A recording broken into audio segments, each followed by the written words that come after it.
महाराज विद्यापति जी के सेवक के रूप में वो काम कर रहे हैं, उनके नौकर बनकर चल रहे हैं विद्यापति जी के। महाराज ऐसी स्थिति है, विद्यापति जी चलते थे, पीछे पीछे चलते थे, जंगल में पहुंचे तो इतने में विद्यापति जी को प्यास लगी। कहां से पानी आए, जल आए, उन्होंने तुरंत कहा उगना नाम था, उगना ने बड़ी प्यास लग रही है, ने कछु पानी मिले। बोले अभी गुरुजी आप बैठो, मैं भी लेकर आऊं। भोलेनाथ नौकर के रूप में आए थे, वो थोड़े घोर अंदर जंगल में गए।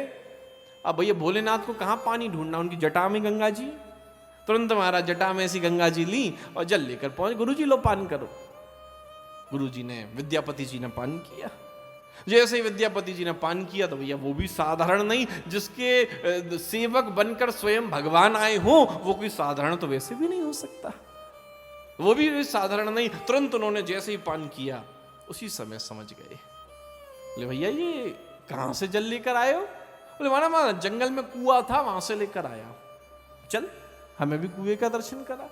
अरे मां जंगल में, घोर जंगल में कांटे हैं, इतनी नुकीली घास है। अरे गुरुजी आप कहां परेशान हो गए? अरे चलो चलो आपने जल पी लिया, हो गई बात। अरे मैं कह रहा हूं चल मुझे दिखा कुआं कहां है, मैं कुएं का दर्शन करना चाहता हूं। मैं देखूं ये जंगल, घोर जंगल में गंगा जल कहां से आ गया, अपना परिचय दो, कौन हो?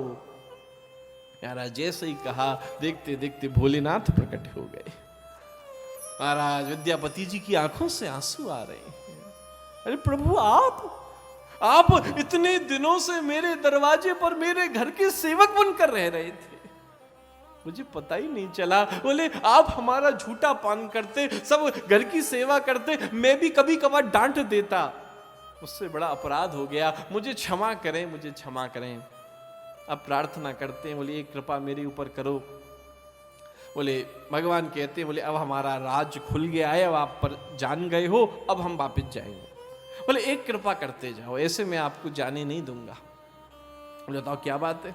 बोले हम ये चाहते हैं, बोले जितनी सेवा आपने हमारी करी है, बोले उतनी सेवा हम भी आपकी करें। बोले हमें तो सेवा करने का मौका ही नहीं मिला, इसलिए मैं चाहता हूं कि अब मैं भी आपकी प्रसादी का पान करूं, मैं भी प्रसादी पाऊं। भगवान ने कहा देखो भैया बात तो आपकी जैसी इच्छा है, मैं तो और कुछ नहीं कहूंगा, बस इतनी सी बात कहूंगा कि यदि इस बात का पता सबको लग गया, किसी को भी जानकारी हो गई, तो मैं उसी समय चला जाऊंगा। तो इस रूप में ही आप जैसे चाहो आप कर सकते हो। बोले ठीक है, मैं अपनी तरफ से किसी को नहीं बताऊंगा।